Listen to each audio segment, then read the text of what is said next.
Nagtanong ang babae na kung sino ang ating bida at kung ipinadala ito ng Mir Guild. Naalala ni Kang Woo na ang Mir Guild ay isa sa 5 top guild.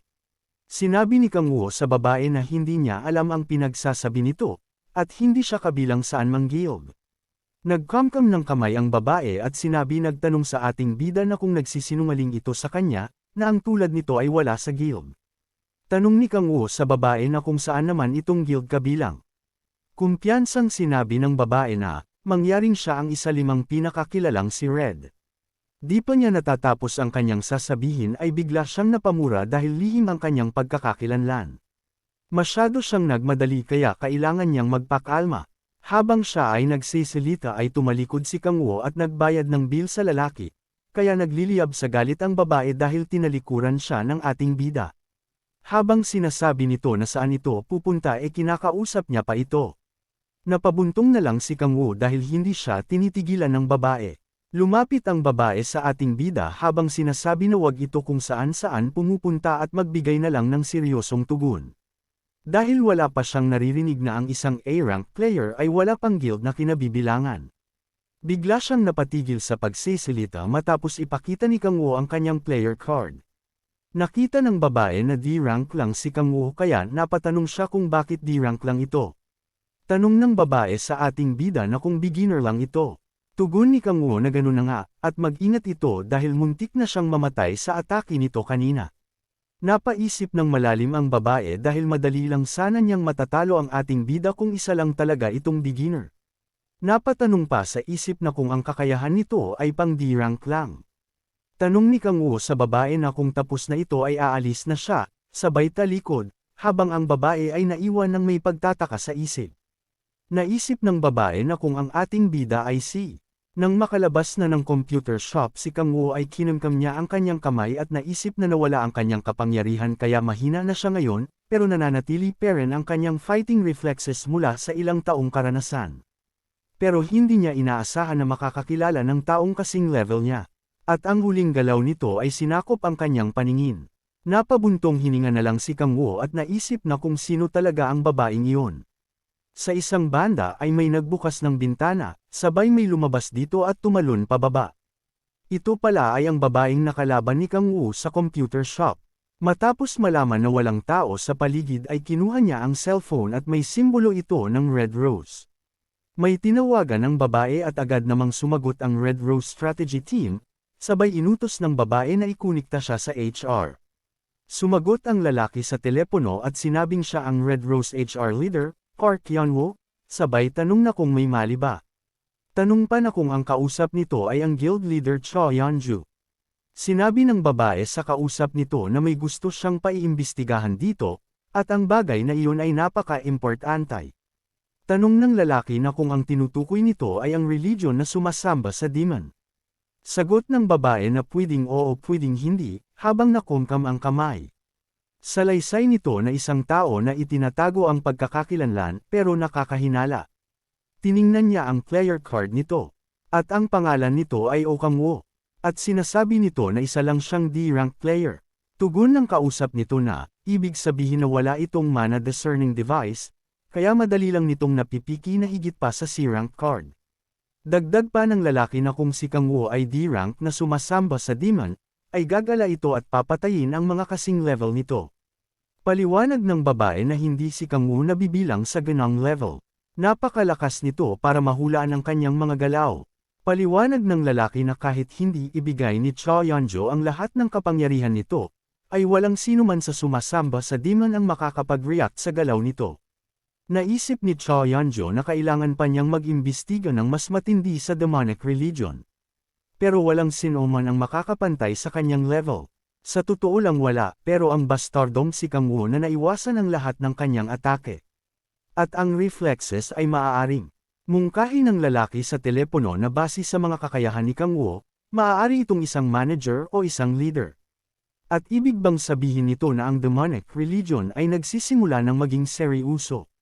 Sinuntok ni Cho Yeonju ang pedir at sinabing hindi nila hahayaang mangyari iyon. Sabay inutusan ng lalaki na madaliin ang paghanap ng impormasyon sa ating bida. Naisip ni Cha Yanjo na hindi pa malinaw na kung party si Kang Woo ng demonic religion o hindi. Pero isa lang ang kanyang masisigurado habang nakatitig sa butones sa kanyang kamay. Sa isang banda nakatingin si Kang Woo sa napunit niyang damit. Habang iniisip na hindi niya naiwasan ng maayos ang atake ng babae. Naisip ng dalawa na mas malakas sa kanila ang isa't isa. Naisip ni Cha na kung D-rank lang ang ating bida at gumalaw ng may purong talento, ay hindi niya hahayaan na. Sa isang banda sinasabi ni Kang Woo na kailangan na muna niyang magpahinga. Malalim na inisip ni Kang Woo na sa sandaling umiiral ang babae ay hindi niya masisigurado na makukuha niya ang pinakamataas na posisyon bilang pinakamalakas na player. Kaya kailangan pa niyang magpalakas at paghandaan ang hinaharap. Sa isang banda ay naiirita pa rin ang babae sa loob ng computer shop. Nakakumkam ang kamay na parang gustong manapak. Hindi na nakapagtimpi sa galit si Cha Yanjo kaya sumabog na ito sa galit at sinabing siguraduhin niya na hahanapin ang ating bida at papatayin. Sa isang banda ay biglang kinilabutan ang ating bida. Isang umaga nagtungo si Kang Woo sa Mukdong C-Rank Gate. Dala ang kanyang bagong C-Rank player card at ticket para makapasok sa C-Rank Gate. Naisip ni Kang Woo na may mga trolls dito, kahit ano pa ay kailangan niyang makapag-hunt ng mabilis. Pinahinto siya ng bantay at sinabing pwede lang si Kang Woo makapasok kung ito ay C-Rank player at may party na 5 members. Nagtanong si Kang Woo na bakit. Paliwanag ng bantay na ang chief trolls ay nagpakita sa loob. Naisip ni Kang Woo na mula nung nakuha niya ang kanyang license ay nagpakita ang boss master, kaya napakaswerte niya. Nag-uusap-usap ang mga player sa labas na maghiwa-hiwalay na muna sila, ngayong araw dahil wala silang laban sa boss master. Naisip ni Kang Woo na ang C-Rank Gate ay nakapagbibigay ng saya, di gaya ng ibang mas mababang gate. Nakakatuwa ang mga sandata ng ibang players, pero ang inspection ay napakahigpit, kaya iyon ang isa sa napakalaking problema. Kailangan niyang makapasok ng mag-isa kung gusto niyang masolo lahat. Naisip na kung ano ang gagawin niya. Sa kanyang likuran ay nakakita siya ng isang grupo na papasok at sinabi ng leader nito na kukunin nila ang ulo ng chief trolls tapos magwawaldas ng 1 million won. Sa isang banda ay may nag-uusap na hindi pa sigurado sa gagawin. Halos karamihan ng player ay nagdadalawang isip kung papasok ba o hindi. Maya-maya lang ay ngumiti si Kang Woo at nakaisip na naman ng kademonyohan. Naglabas siya ng demonic energy sa kamay, sabay inihawak sa lalaki para bigyan ito ng kaunting boost. Ginamitan niya ng power of rage. Matapos ng ginawa ni Kang Woo sa lalaki ay bigla itong lumakas ang loob. Sinabi nito sa mga kasama na noong high school day nila ay lagi silang binubugbog ng mga bully. At ang pag-iyak sa harap ng mga ito ay isa na lang party ng imahinasyon. Ngaong bukas na ang gate ang mga pangarap nila ay matutupad na. Nagtataglay na siya ng lakas, ayaw niyang gumapang gaya ng isang mahinang bulati. Sumigaw ang lalaki at sinabing ano ang ginagawa nila ngayon, bakit hindi nila subukang harapin ang mga halimaw. Napatanong na lang ang mga kasama nito na ano ang mali at ano ang nangyayari dito. Dahil kumikilos ito ng kakaiba, maya-maya lang ay sumigaw na din ang isa at sinabing bakit sila natatakot, kailangan nilang pagpapatayin lahat ng mga halimaw. Maya-maya pa ay sumigaw na din ang isang babae at sinabing tama iyon, hindi niya mapapatawad ang mga halimaw na pumatay sa kanyang nakababatang kapatid, kaya papatayin niya lahat ng mga iyon. Nagtataka na ang lalaki sa mga nangyayari. Ilang sandali lang ay nagngit-ngit na din ito sa galit. Maya-maya lang ay sumigaw na ito ng ayaw na niyang manatili sa ganong klaseng buhay, halimaw man o hindi ay pagbibibigwasan niya. Nagsipagsigawan na din ang lahat habang sinasabi na trolls man o hindi ay papatayin nila. Sumigaw ang lalaki na kunin na nila ang ulo ng troll boss. Sa isang banda ay nagtataka ang mga bantay sa kung anong nangyayari sa mga players na ito. Nagsipagsagudan na ang mga players sa bantay at sinabing buksan na ang gate. Nagsipagtakbuhan papasok ng gate ang mga players para patayin ang boss. Napapaisip pa rin ang bantay na kung anong mali sa mga tao dahil hindi pa niya nakita ang ganong senaryo noong di pa nagpapakita ang boss monster. Sa likod ng lalaki ay lumampas ng napakabilis si Kang Woo. Matapos makalapit ni Kang Woo sa gate ay sinabi niya na susuluhin niya ang lahat ng rewards. Nang makapasok na siya sa gate at napansin niya na isa iyong desherta. Kakaibang kapaligiran di katulad ng ibang gate. Tumitig si Kang Woo sa harapan at napasabi na lang ng napakalawak, sobrang lawak. Habang naghahanap sa paligid ay napaisip siya na ang paghahanap sa boss ang isang malaking problema. Sa ganang kalawak na espasyo, napaisip pa kung gagamitin niya ang kanyang mga pakpak. Bigla siyang may naalala at sa tingin niya ay maaari niyang gamitin sa ganitong pagkakataon. Tiningnan niya ang kanyang demonic stat sa kanyang status window. Nakita niya na lampas na ito sa 50 kaya posible na niyang magamit. Tumalon si Kang Woo sa pinaka-mataas na bahagi. Hinawakan niya ang buhangin at ginamit ang kapangyarihang The Demon Astaroth. Nagkaroon ng napakalalaking pulang mata sa itaas na naka-Mangekyou Sharingan. Dahil sa Mangekyou Sharingan ay nakita niya ang mga lokasyon ng mga troll kung saan-saan. Sa ilang sandaling paghahanap ay nakita niya ang lokasyon ng Chief Trolls, kaya natuwa siya. Matapos makita ay inihito na niya ang paghahanap. Naisip niya na kahit nasa malapit lang ang Chief Trolls ay marami naman itong mga sundalong kasama. Sa parteng ibaba ay nakita niya ng mga players na sinisigaw na kunin niya ang ika-4 na awakening. Kumilos siya ng mabilis at nagpatalon-talon sa mga bato. Matapos makita at makalapit sa lokasyon ng troll boss, ay naglabas si Kang Woo ng demonic energy sa kamay at bumubuo ng isang uri ng sandata. Matapos makabuo ng sibat ay pamusician siya para umatake sa troll boss. Sabay ibinato ng napakalakas sa direksyon ng boss. Sa isang iglap ay tumama ang sibat sa dibdib ng Chief Trolls, kasabay ng paglabas ng notification na ang B-rank troll boss ay natalo na. Ang karagdagang XP ay epekto ng pagtalo sa troll boss. Makikitang baon ang sibat ni Kang Woo sa dibdib ng Chief Trolls. Naglabas pa ang notification na matitripli ang XP bonus ni Kang Woo dahil sa tulong sa pagpatay sa boss. May lumabas pa na notification na nakakuha si Kang Woo ng 4 levels. Laking pagtataka ni Kang Woo dahil patay agad ang troll boss sa isang atake lang. Sigurado si Kang Woo na ang tinalo niya ang boss ng mga halimaw, dahil ito ang impormasyon na baniyo ng status window. Ngunit may pagtataka pa rin sa kanyang isip kung paanong ang isa C-rank gate boss, ay ganoon lamang kadaling talunin. Matapos ang ito, agad na pagtanto ng ating bida na natalo niya ang monster boss hindi dahil mahina ito, kundi dahil mas nag-ibayo ang kanyang lakas. Sandali niyang pinagmasdan ang kanyang sariling braso, saka sinabing sa ngayon ay kailangan niyang mag-ingat. Puno ng galit ang bawat halimaw na habang malakas na umaangil. Naglalaway ang mga ito na animoy mga uhaw sa dugo at sariwang laman. Nakangisi silang hinarap ni Kang Woo, habang nasa isip na gagamit siya ng bagong paraan upang talunin ang mga kalaban. Upang mapadali ang laban, plano niyang patayin ang lahat ng ito sa pamamagitan lang ng isang atake. Kasabay ng pagkayem ni Kang Woo ng kamao, ang siya namang paglabas ng napakalakas na puwersa ang kumawala mula sa kanyang katawanan, at tumama sa bawat halimaw na nakapaligid sa kanya. Ang lahat ng matamaan ng kapangyarihan ng ating bida, ay agarang nahahati ang katawan at pira-pirasong bumabagsak sa lupa. Nakataas naman ang dalawang kamay ni Kang Woo, habang buo ang konsentrasyon sa ginagawa. Dahil sa kanyang kasalukuyang lakas, walang kahirap-hirap niya itong nagawa. Mabilis ang pagdating ng notification ng pagbati sa kanya ng talunin ng grupo ng C-rank trolls. Nakagain din siya ng 2 level, nagkaroon din siya ng rank A skills na tinatawag na Terrorblade.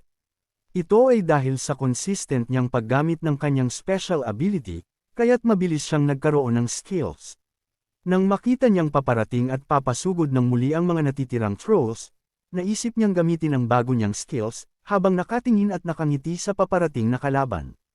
Itinaas ni Kang Woo ang kanyang daliri, kita naman ang paglabas mula sa daliri niya ang lantia na likido. Bumagsak ang maliit na patak nito sa lupa, ngunit mabilis na kumalat paikot sa ating bida, at patungo naman sa mga natigil ang trolls. Dahil alam na ng mga halimaw ang susunod na mangyayari, nagdudumali ang mga itong tumakbo papalayo, at upang takasan ang kumalat na likido sa lupa. Nag-uunahan ang Mava ito sa pagtakbo at takot na takot para sa kanilang buhay. Ngunit bago pa tuluyang makatakas ang mga ito, sumambulat ang katawan ng mga trolls dahil sa lakas ng explosion, na naging dahilan ng pagkawasak-wasak ng katawan ng mga ito. Nakatayo pa rin si Kang Woo sa gitna, habang nakatingin sa nagkalat na bangkay ng mga trolls. Ramdam ng ating bida ang malaking improvement sa kanya ng lakas at kapangyarihan. Matapos matalo ang lahat ng trolls, oras na para sa gantimpala, kaya't mabilis na lumitaw ang gluttony at nag-umpisang higupin ang demonic energy ng mga patay na trolls. Habang abala ang gluttony sa pag-absorb, lumabas naman sa notification na ang demonic energy stat niya ang tumaas na sa 2. Napaisip naman si Kang Wu habang nakatingin sa kanyang kamay, may pagtataka niyang nasabi na naubos ang lahat ng kanyang magic stone sa pagpalit ng demonic energy, ngunit bakit 2 lang ang itinaas nito? Naisip din ni Kang Wu na marahil totoo ang sinasabi ng marami, na ang pagtaas ng level ay siya namang pahirapang pagtaas ng energy stat. Bagaman ganoon, natutuwa pa rin ang ating bida dahil nasa isip na nitong mga nakaraang araw ay mabilis ang kanyang pag-level up, at 4 na level na lang ay matatanggap na niya ang kanyang 4th awakening. Bago siya matapos umalis sa lubar na pagdesisyonan niyang mag-hunt ulit bago tuluyang umuwi. Biglaang dumating ang grupo ng players sa lugar, dala ang kanilang mga armas. Inaasahan ng mga ito na makita at matalo ang monster boss, ngunit bigo sila dahil wala silang anumang dinatnan. Naghihingutok ang mga ito at inis na sinisisi ang government, sa pag-aakalang nagkamali ito sa pagkalkula dahil wala silang kahit anong makita sa lugar liban sa mga bakas na naiwan. Dismayadong sinabi ng isang lalaki, na umuwi na lamang sila at nagsasayang lang sila ng oras. Sinang-ayunan naman ito ng lahat, kaya't puno ng inis silang maglakad pabalik. Mula sa likuran ng puno, tahimik na nakatanaw naman sa mga lalaki ang ating bida. At nang magsimula ng maglakad ang mga ito, lumabas si Kang Wu sa pagkakatago at unti-unting sumunod sa mga lalaki. Naisip niyang sumabay sa mga ito palabas ng gate, upang hindi siya paghinalan ng sino man. Nang makalabas na i-gate ang grupo ng player, inis na nagsisisigaw ang mga ito ng kanilang paninisi sa government, dahil ayon sa kanila ay nasayang lamang ang kanilang oras. Nasa likuran naman ng mga ito ang ating bida, at natutuwa dahil pumapabor sa kanyang ang nangyayari. Sa ganung paraan, madali siyang makakaalis nang walang sino man ang nakakapansin. Ngunit natigilan ng lahat ng may bilang malakas na sigaw ang nag-utos na tumahimik. Katahimikan ang sandaling naghari nang dumating ang mga Huarang Core. Nakasuot ang mga ito ng kulay pulang kasuotan at matitikas ang pagtindig. Sa kabilang banda, napatanong si Kang Wu kung ano ang ginagawa ng mga Huarang Core doon, at bakit napakarami ng mga ito.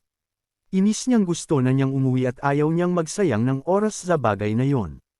Nahawi ang mga Huarang Core at nagkaroon ng daan sa gitna, kasuno ang marahang paglalakad ng isang babae sa gitna dala ang isnag kumikinang na espada.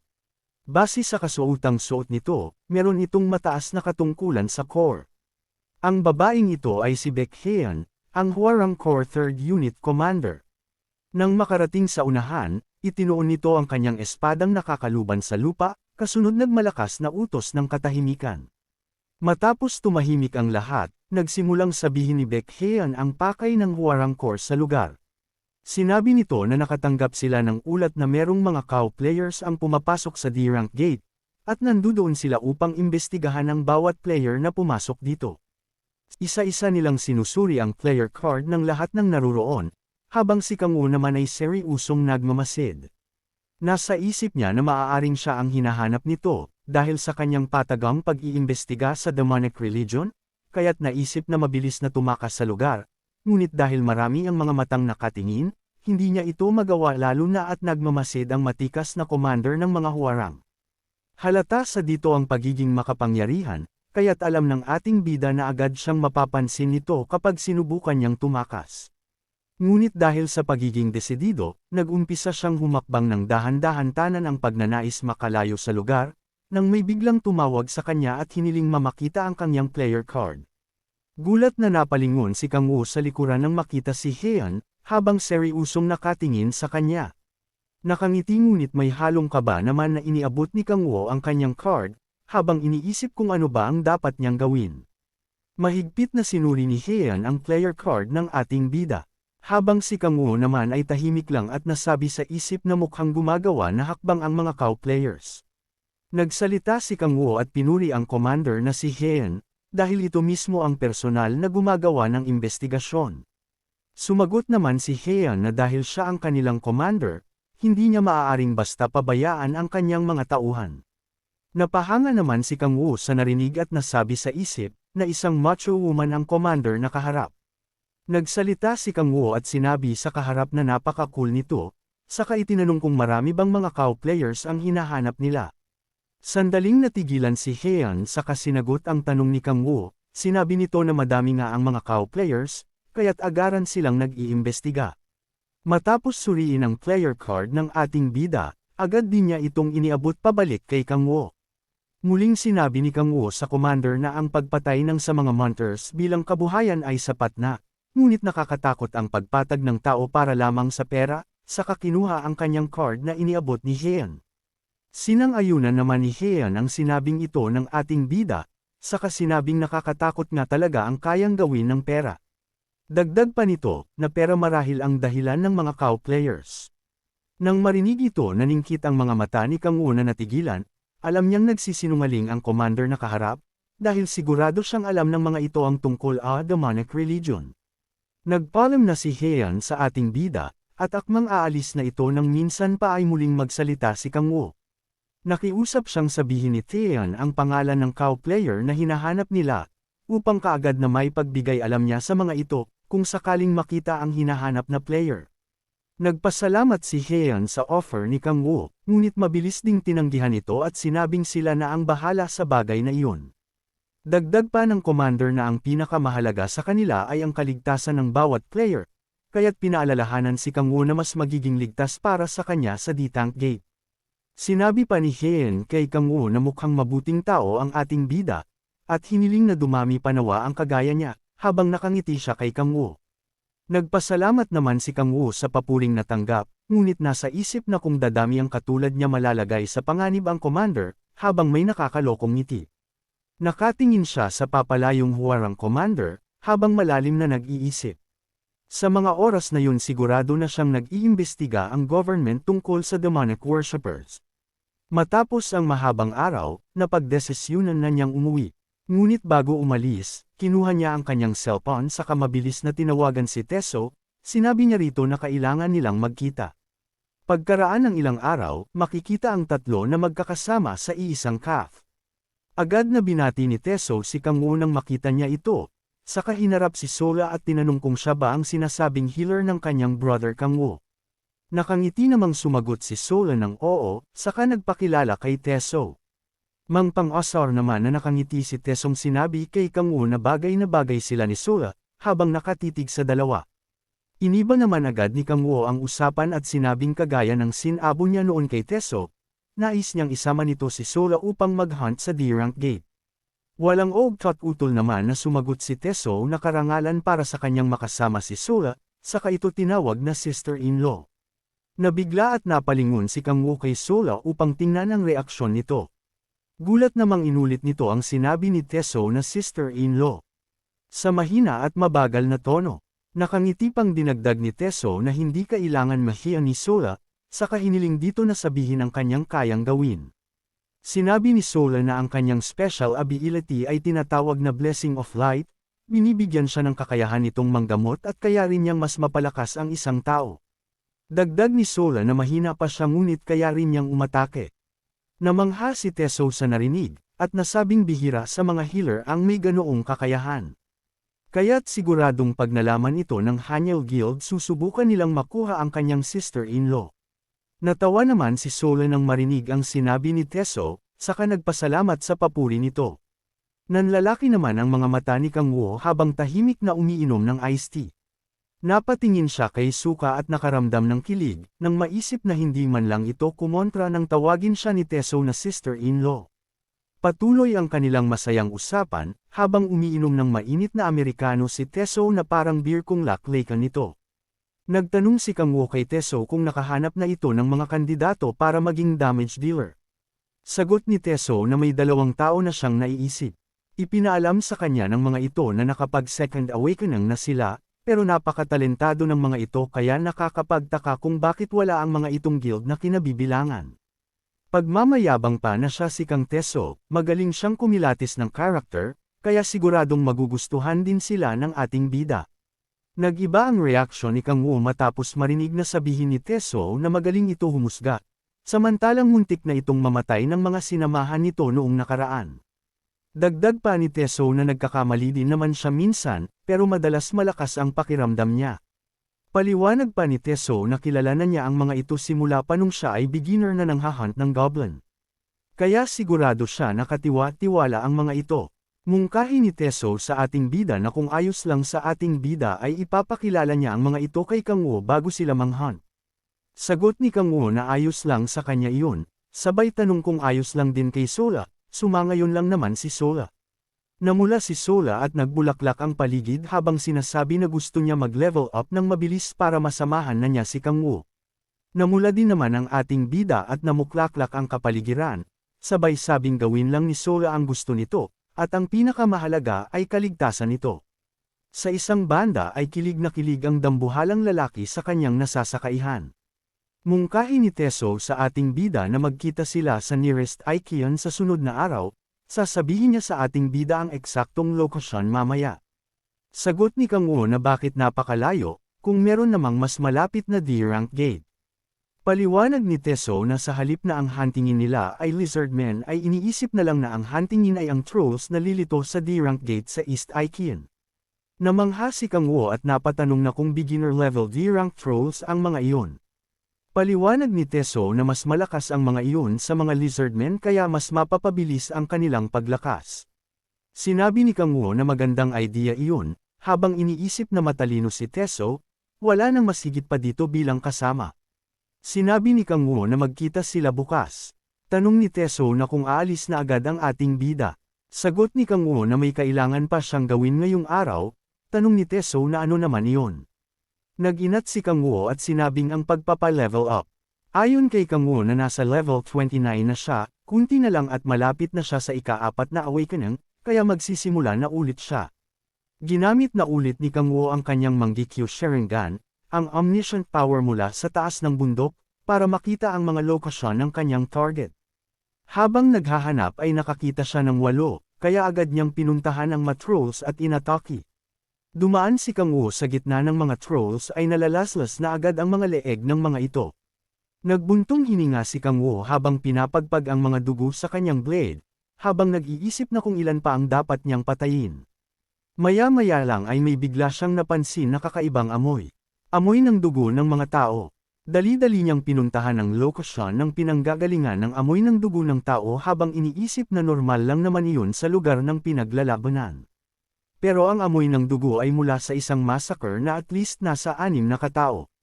Napaisip ng malalim si Kang Wu kung bakit ang mga C-rank player ay mamamatay ng ganun kadali ni hindi nga nagpakita ang boss. Maaaring isang insidente, mataas ang posibilidad na may cow players na nasa paligid. Nang makarating na sa lokasyon ay nakita ni Kang Wu ang mga bangkay ng players. Kaya bumaba siya sa gitna ng mga ito. Napansin niyang patay na ang mga ito, naisip ng ating bida na ang demonic order ay kailangan ng buhay na sacrifice, pero bakit patay ang mga ito? Naguluhan ang ating bida at napatanong kung sino naman kaya bastardo ang may kagagawan nito. At ang amoy ng dugo ay sariwa pa. Ayon kay Kang Wu na ang salarin ay nasa paligid lang. Paglingon niya sa gilid ay nagulat siya at pinagpawisan. Nakita niya ang matatalim na mga pangil habang may kagat-kagat na tao na nakalawit ang kamay. Ang nakita ni Kang Wu ay isang dambuhalang butiki na tinatawag na Hellhound, sabay umanhil ito ng malakas sa ating bida. Napatanong na lang si Kang Wu na kung anong ginagawa ng Hellhound sa ganitong klase ng lugar.